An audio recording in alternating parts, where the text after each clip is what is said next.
أعوذ بالله من الشيطان اللعين الرجيم بسم الله الرحمن الرحيم. Assalamu alaikum viewers. Today we are here to talk about another topic related to political activism and lobbying regarding the efforts to preserve our heritage and demand the rebuilding of Jannatul Baqee. Today, along with me, I have two distinguished individuals. I'm going to let them introduce themselves in a minute. But these two individuals, Brother Mustafa Akhwand and Brother Rahat Husain, they have been part of the Shia social fabric in United States, and then they have made tremendous efforts in raising the voices and the concerns regarding the Shia community at large globally onto the political platforms as well as at the United Nations. It is my pleasure to introduce you, Brother Mustafa Akhwand and Brother Rahat Husain, so that all of our viewers can also understand the impact that they have been making globally. So I'm going to let them introduce themselves. So Brother Mustafa, if I may request you to please, first of all, welcome to the program, and if I may request you to please introduce yourself. Bismillah ar-Rahman ar-Rahim. Assalamu alaikum, Brother Kumail, and Assalamu alaikum, Brother Rahat. As you mentioned, my name is Mustafa Akhwand. I'm an executive director of the non-profit organization Shia Rights Watch, which is dedicated to defend the rights of the Shia Muslims all around the world. Good. And if I may ask a little bit more as to what are some of the activities and publishing and the lobbying work that you have done at the national as well as the international level, so that our viewers can better understand what Shia Rights Watch do. Shia Rights Watch is a research and advocacy organization that established after the February 14 of 2011, working on highlighting the issue of the violations against the Shia rights all around the world, focusing on protecting the people, their rights, their activities, their faith, and it's very important for us to educate the society of who are the Shia exactly and what they are doing and what are the ways to coexist together and work together and be able to bring the message of the peace to everyone. As a Shia Muslims, we believe that there are so many ways in different countries that we can participate, and we are participating in many of those countries. And there are many misconceptions and misunderstanding toward the Shia Muslims that need to be highlighted to the different communities. And this is one of the ways for us to introduce the right way of the belief and the understanding of the Shias, at the same time highlighting the issues that is happening against the Shias and the concept of the anti-Shiism that is taking a broad way and bringing a lot of violations toward the Shia Muslims is something that we are working on in the national and the international capacities, working with the United Nations and the different governments toward giving those messages and giving those issues and highlighting those issues and find out how we can help those societies and those people in different countries. Good. Thank you, Brother Mustafa. Inshallah, we'll continue to have some more discussion on some of these topics. I would like to at this time welcome Brother Rahat Husain to the program, as well as request you to introduce yourself, Brother Rahat. Assalamu alaikum. Thank you for having me in this program. I think it's a very valuable and very useful program for the community worldwide. As Brother Kumail mentioned, my name is Rahat Husain.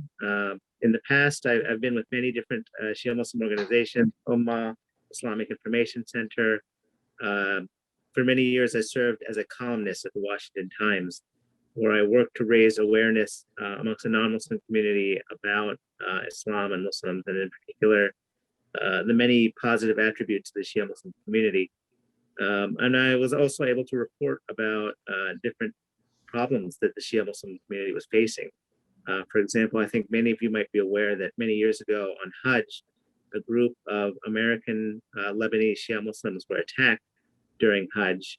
They reported it to the police ignored them.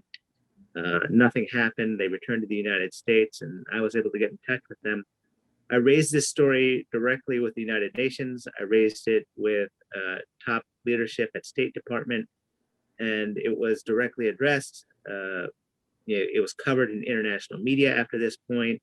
And after that, every year moving forward, up until now, the State Department holds regular and annual meetings on Hajj with all the American Muslim groups to coordinate how Muslims can go to Hajj safely, how they can be in contact with the American government to get their needs taken care of, what the U.S. Embassy can do to help Shia Muslims who are on Hajj, and what kind of resources and support they can expect.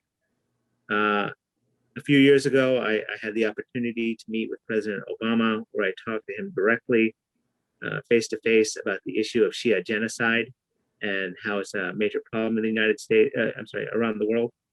A few months later, at the time, Secretary John Kerry declared a Shia genocide at the United Nations, which means that certain funding resources were made available and certain legal requirements were issued to other countries defending the rights of Shias who are being affected by Shia genocide. I had the opportunity to take meetings at the White House under the Trump administration, and we're looking forward to meeting with the Biden administration too. We have some high-level contacts there, and we'll be working very strongly to advocate for Shia Muslims there as well. Currently, the organization I'm with is with the Shia Muslim Foundation, and the organizations change over time, but the work does not. All of the work is geared towards working with the U.S. government and trying to meet with different elected officials and other political appointees to advocate and promote the Shia Muslim community.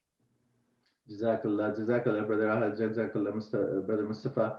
So this is going to be more of a discussion forum, so feel free to ask any questions to me as well. There are a few things that I have, pointed out, as part of my introduction, that, this is going to be more of a political activism sort of discussions and whatnot. So just to sort of initiate the discussion, why is political lobbying important to influence governments, influence, in this particular case, Saudi Arabia specifically, for the destruction that they've been doing, it needs to be stopped, and those historical sites that are associated with the Quranic, references, as well as the historical significance.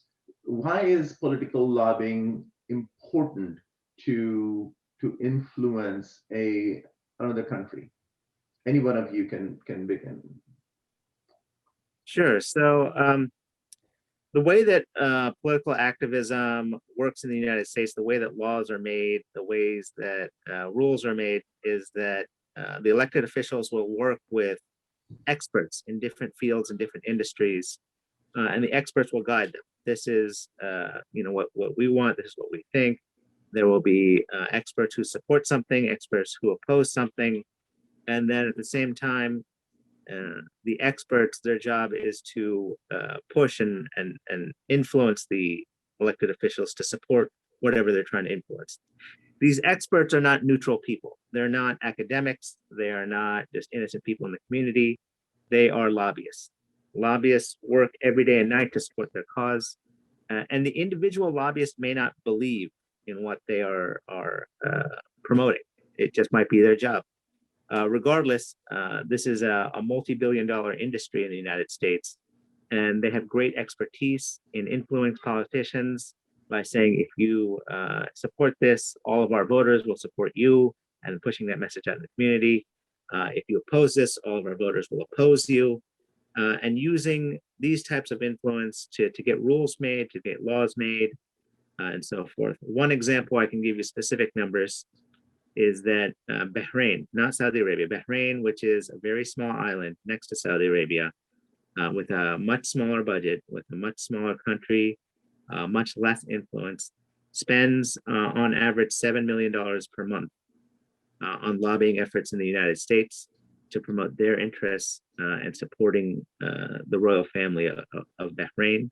And as we know, this $7 million, a lot of it goes towards stopping the US from trying to help the Shia Muslim community in Bahrain, from opposing the tyranny of the Bahraini government, and basically making the whole world look the other way while Bahrain subjugates and oppresses the Shia community there. Yeah, it's kind of ironic. Brother Mustafa, if you wanted to add something to this. No, brother, I put it very nice way of Right. what exactly is going on here. Okay. So the political viewpoint of a given country is, you're saying, is basically formed through the opinions that are shared to the political influencers through these lobbies mechanisms. So, Yeah. Go ahead. Well, yeah, I would say it's even more complicated than that. I mean, everyone seems, really to have this impression that the U.S. has one viewpoint, one understanding, and one person makes the decisions. In fact, there are thousands of politicians and many, many different viewpoints. And it's not about convincing every single one of them. It's not about convincing the vast majority of them. It's about finding the right one in the right office who has that particular influence that you need on a particular topic, and just convincing just maybe one or two people through the efforts of lobbying. Yeah. So the viewpoint of, like you mentioned, Brother Rahat, that at that time Secretary John Kerry has issued this statement where he called out that the Shia genocide. Why is that term, that genocide, important for us to be highlighted, and what are the downstream implications of getting some of these terminologies correct in the political reference? Yeah, so genocide is a very emotional term for our community, and for any community around the world. It talks about the systematic destruction not only of the people, but the culture, the future, the professionals of a country, of a community, and how one group is directly and intentionally trying to perform that. There's also legal definition of genocide that somewhat matches what I just mentioned. But it's important because under various international laws, once a genocide has been declared, the countries can't just ignore it. The United Nations can't ignore it. They have to take direct action. There might be the issue of sanctions, peacekeeping, various funding efforts. And so getting a genocide declared against various communities is an important step in protecting that community. It doesn't solve everything. It doesn't mean that once a genocide has been declared, that community is safe. The community will no longer face this type of oppression, but it forces the world powers to act to support those communities, to, at the very, very, very least, say it in their official country declarations, in their statements to the United Nations, in their statements to the world. At the very best, they give humanitarian aid to those who are affected by genocide, and they make strong international efforts to stop the genocide against that community. Good. Go ahead, Brother Mustafa. Brother, had the genocide designation, as I recall, it was for the Iraq and Syria, majority of it. Yeah. So other countries that are facing those violations, they are not in the picture yet. Okay. So this is one of the things that your viewers should understand, that if we don't report those violations that is happening, which in majority of the time, as a Shia community, we try to be humble and not talk about the violations. Brother Rahat was mentioning Saudi Arabia and how the communities were oppressed over there. There is a lot of cases that is happening in Saudi Arabia from the pilgrims that go into the Hajj and the citizen of Saudi Arabia that they are not talking about. So compiling those information and evidence led the U.S. to declare the genocide designation in Iraq and Syria. And that brought a lot of obligations to not only Iraq and Syria, to the other countries to not turn, blind eyes to the violations that's happening over there. Yeah, Br.Mustafa, you raised a very important point in the middle. I just wanted to take a moment to sort of, go a little deeper on that. Whose responsibility is it to actually report these, act of violations, act of harassments, act of killing, act of, genocide, and the torture and whatnot the community, endures in the respective areas of the geographic regions of the world? Whose responsibility is it to report that? Well, And what was, sorry, one other thing. And what are the platforms in which these things needs to be reported? Well, the responsibility is as on everyone, because no one can tell your story except yourself.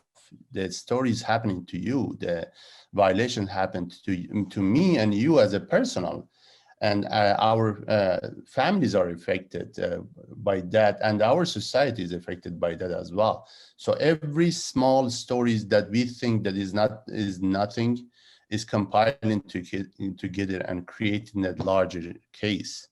Right. To be able to present those in US, that happened in United Nations is the same thing is happening, is that the governments and the international committees are trusting some organizations who are working that matter to bring those evidence to them and highlight those and bring those cases in the structure that the government like to see.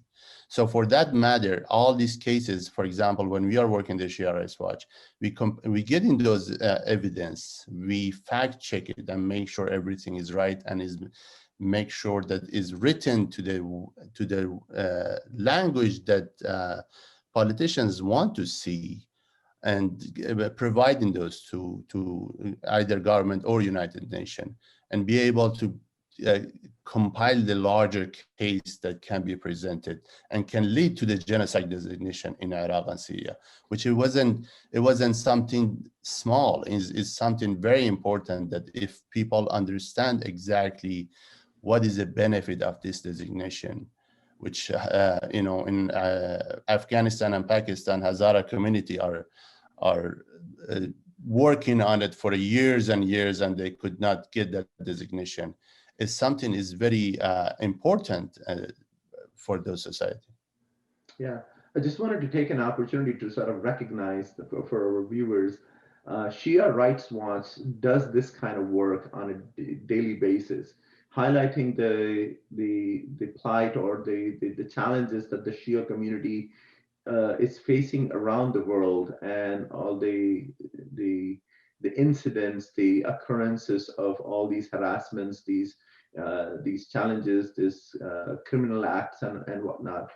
So Shia Rights Watch brings to the surface, reports that on behalf of those communities at the national as well as the international platform. And Al Baqee organization is kind of does the same thing, but from a different perspective, looking at from a sacred sites and the preservation of those sacred sites and the historical references to it, as well as making sure that the experiences of pilgrims are brought to surface of any kind of harassments or any kind of challenges that they have been noticing, and our demands to rebuild it. At the same token, Shia Rights Watch demands to make sure that the areas are safe for the general population, for their upbringing and their livelihoods. Okay. Brother Rahat, anything else you wanted to add at this time for this particular topic? No, not at this time. I mean, the work that all of our organizations are doing, that Shia Rights Watch is doing, that Baqee Organization is doing, it's not that there are many organizations doing this. There aren't any support organizations. Right. There aren't groups of 10, 15, 20 Shia Muslim organizations working together, because there aren't that many Shia Muslim organizations in the US in total. And so the work that we do, we all support each other. I support Baqee, I support Shia Rights Watch. I think they're fantastic organizations. The responsibility of the community is also to support these organizations. Right now, the main fears that many Muslim communities have is not in line with where they're donating. Most Muslim communities, they're afraid of if you're in other countries, of violence against your community, of people saying bad things about Shia Islam. Even in the U.S., the fears are racism, poverty, these kinds of issues. But if you look at where the majority of the donations, the fundraising goes in the Shia community, even though our top fears are racism, people speaking out against Shia Islam, people trying to hurt our alims and this kind of thing, that is not where we put our fundraising. Most of our fundraising goes into supporting our masjids and our centers, which is important. It's very good. But at the same time, we aren't afraid of our centers being destroyed. We aren't afraid of our centers having that kind of problem. But we need to start putting our money near those issues or on those issues that we know are problems, that we fear for our community, and that we know deserve our support and attention. Yeah, Jazakallah, brother. Now, you highlighted about the funding. What else U.S. citizens can do, or what we should ask the U.S. citizens, particularly at this time? I'm going to ask a similar question for other countries as well in a minute. But just for the moment, just looking at the United States as the world leader of things, what are some of the things that U.S. citizens specifically can do to raise these concerns, whether it's violence that they are facing within their community, discriminations that they're facing in the community, or their experiences when they go to some of these pilgrimage sites or to their respective home countries when they are enduring some violence, some criminal acts against them. What can we do here? Yeah, so one of the things that Baqee Organization has done is actually very useful. And that's partnering with non-Muslim organizations on specific and narrow topics, but using those partnerships to advocate for much larger issues around the world. For example, Baqee Group, they partnered with a women's rights organization, Project Pink, and Project Pink very much opposes the treatment of women in Saudi Arabia. And that is exactly how the Shia Muslim community feels on the same topic. We oppose how Saudi treats the women of their community, how they oppress them, and so forth. So this partnership has allowed our community to get a much larger power base, a much larger organization level, and politicians listen when there are many groups of organizations working together, when there's so many different types of groups working together. So that is exactly what we can do. We can look at different other humanitarian organizations and other civil rights organizations who have an interest on certain topics. Maybe they don't agree with us on every single thing. Maybe they're not Muslim. Maybe they don't believe in Islam. Maybe another topic we don't disagree with. But when we do agree on something, when we agree on the issue of human rights being violated by these oppressive countries, that is a great avenue for us to work together. And different U.S. organizations should really partner up as much as they can with non-Muslim groups, with other Muslim groups on various topics. When we have some area of agreement, form a coalition, go to the government, go to the elected officials, and use your immense network to advocate for your issue, to support our community in different ways. Jazakallah, brother. Jazakallah. Wonderful. Brother Mustafa, if I might request you to comment on some of these topics as well. Sure. As much as when we are going to the religious sites, we try to make sure that we understand where we are going and what are the religious activities that we will have in that country. Is very important for us as a U.S. citizen to understand our rights as well. That's the passport that we are holding have a lot of value as well. We can do a lot in those countries when we are, let's say, in Saudi Arabia. And as mentioned before, the meeting that we had in Saudi Arabia, and Rahat, if you remember, we had a couple in Arbain as well. Yeah. So if you are going to different countries, understand what you need to do. There was a lot of pamphlet that was distributed to the different groups to educate their people that, okay, if anything happened to you, what is next? Yeah. So we have to educate ourselves. We have to understand that we have the power of changing a lot of things. We are voting this country, so we can demand from our governors to put the pressure and bring some answers for us. So if we know those and we can highlight those and we can get those facts and we can understand that if I'm in Saudi Arabia, I'm oppressed, I can call my embassy and complain. These are the issues will rise up and give us more power when we are traveling. Jazakallah, Jazakallah. I think that it's very important. You know, we both of you kind of highlighted here in the United States, we have the opportunity to demonstrate to the world that, you know, we have options to collaborate with other organizations, reach out to the government officials, reach out to state, local, or federal representatives of our geographic regions, and then raise these concerns so that these may bubble up eventually at a national level to act on. So Jazakallah. What are some of your recommendations for our viewers in other countries? What can they do? I mean, I don't want to specifically highlight any specific, you know, geographic region, but what are some of the things that they can do at an international level? So if you, any of you may comment on that.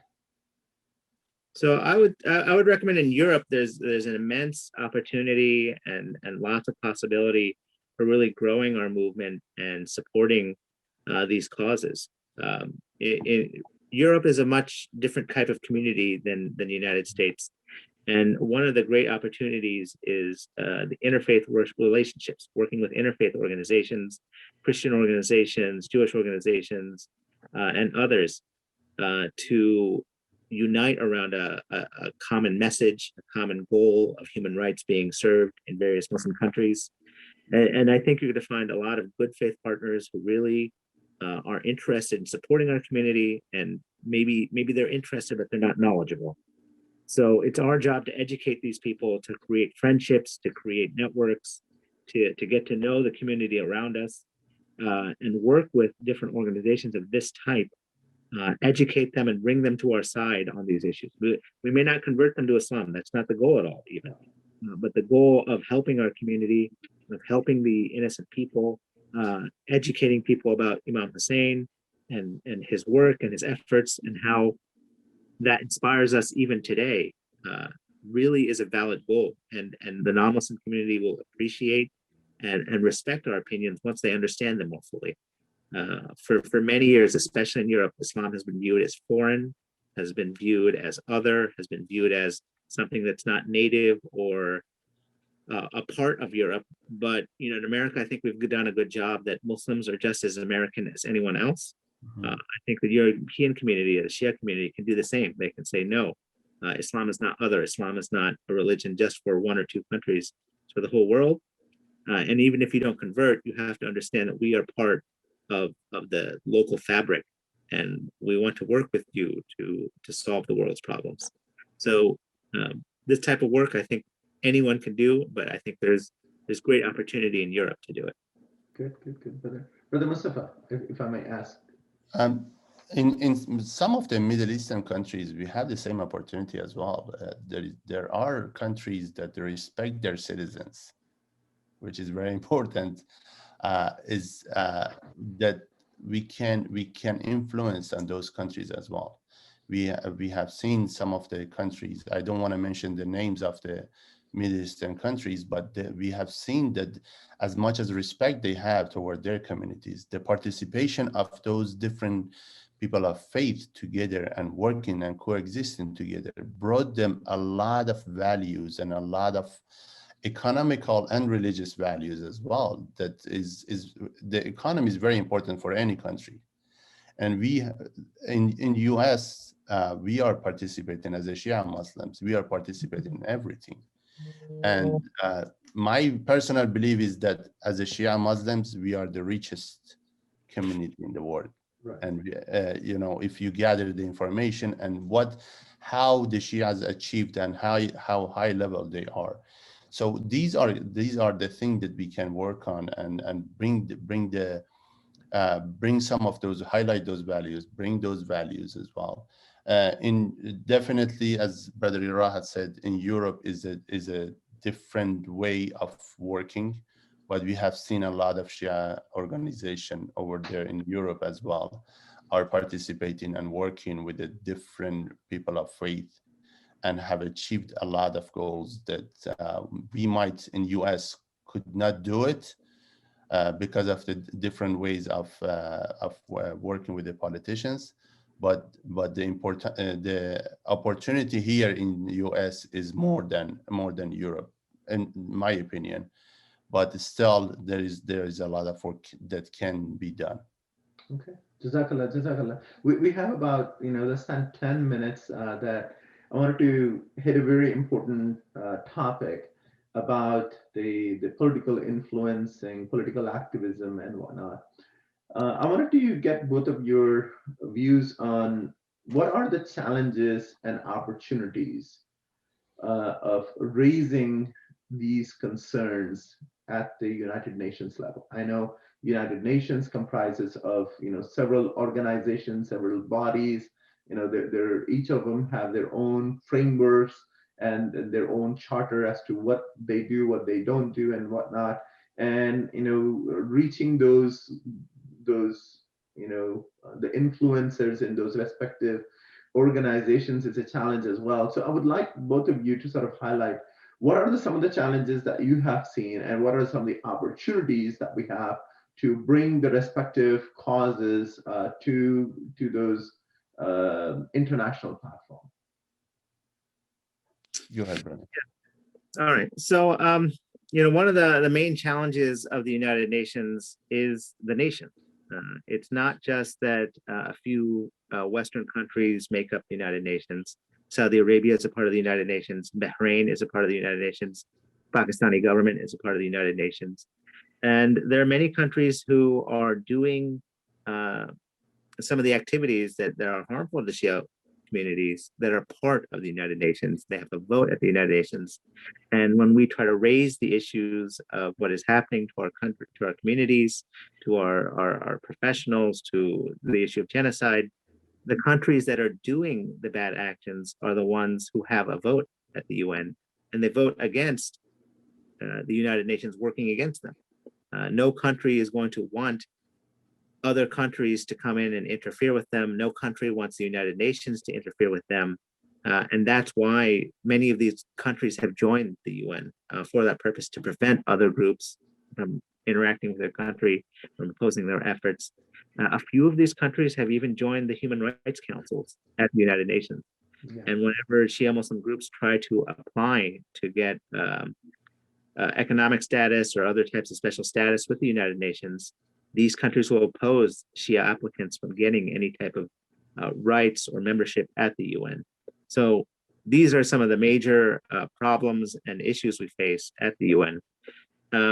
But at the same time, just as I mentioned, while these countries are members, every country is a member.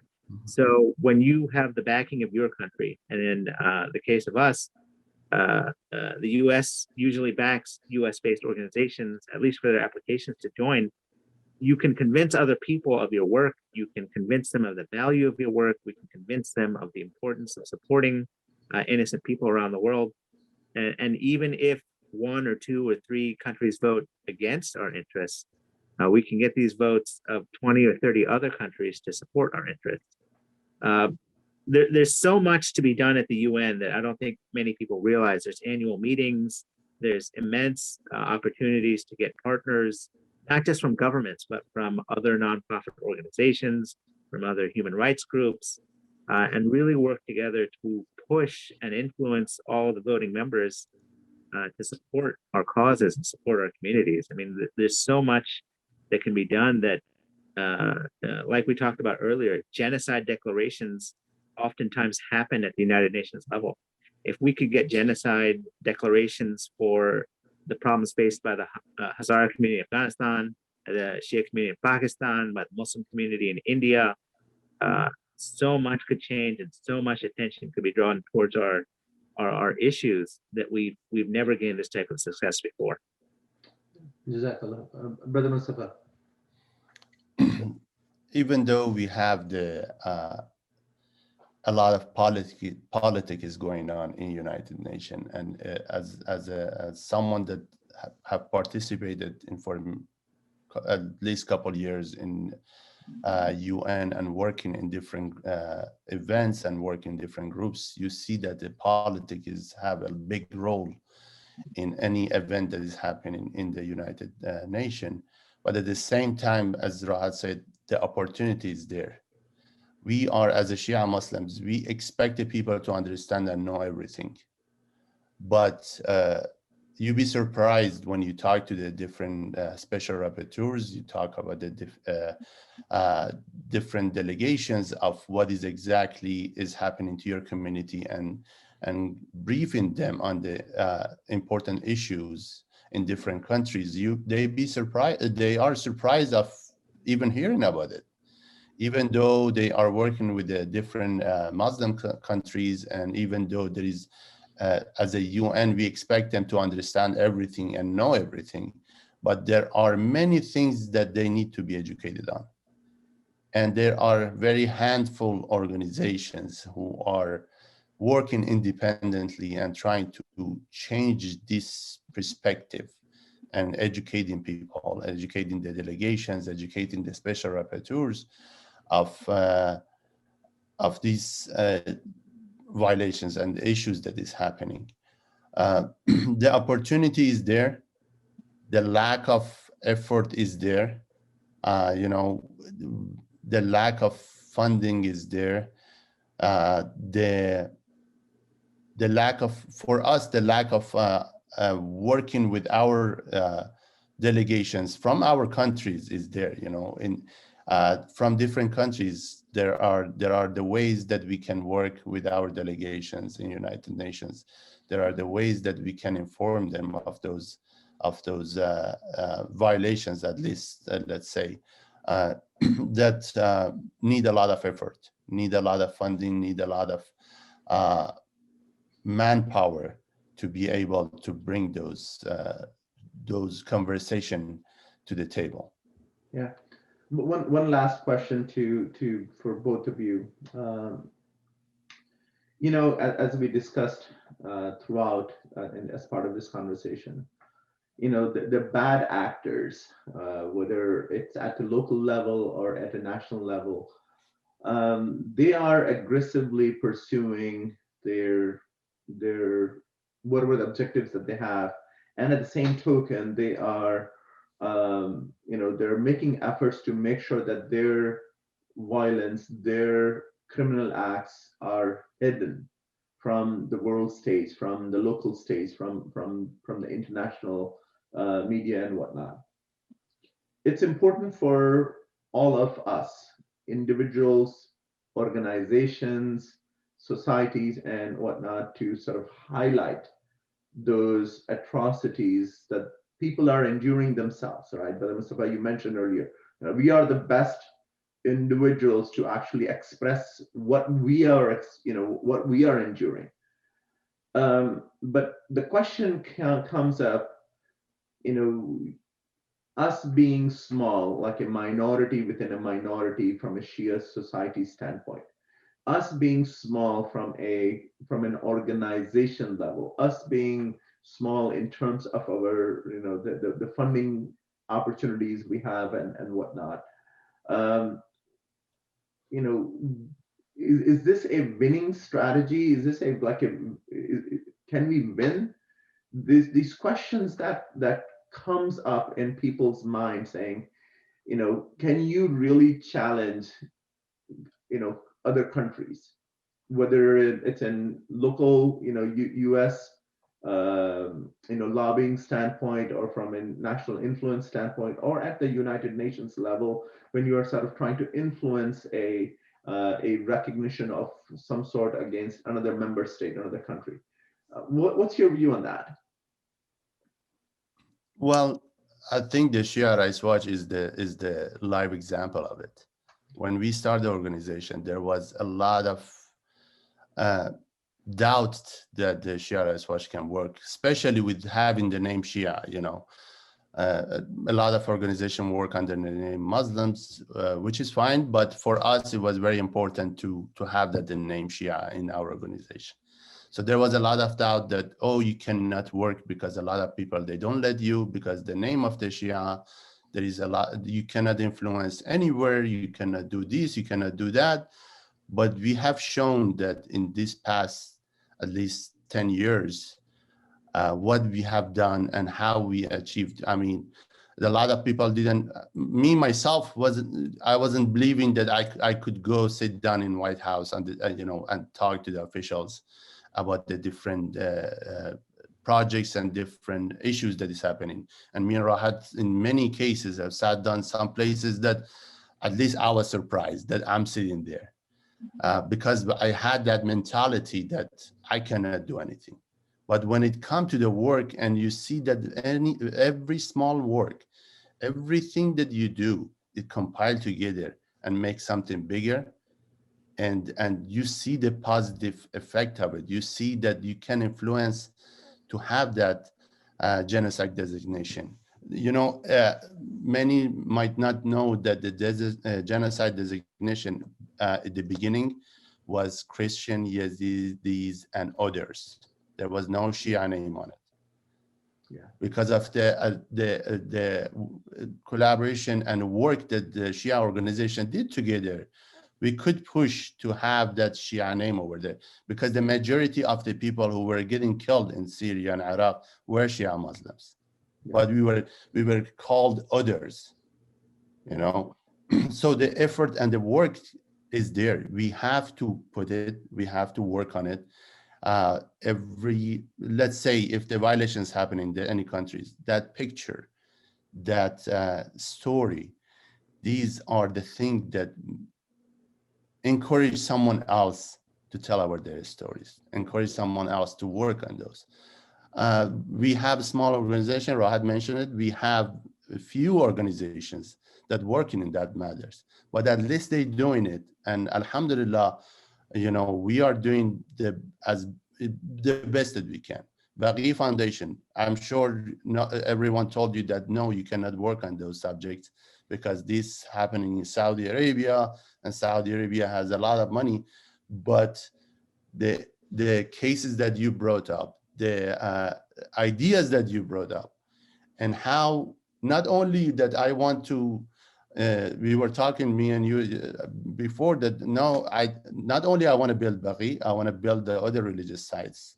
Yeah. And I want to bring the economy to the Saudi Arabia as well, right? I want to raise the economy. I want to help the economy as well.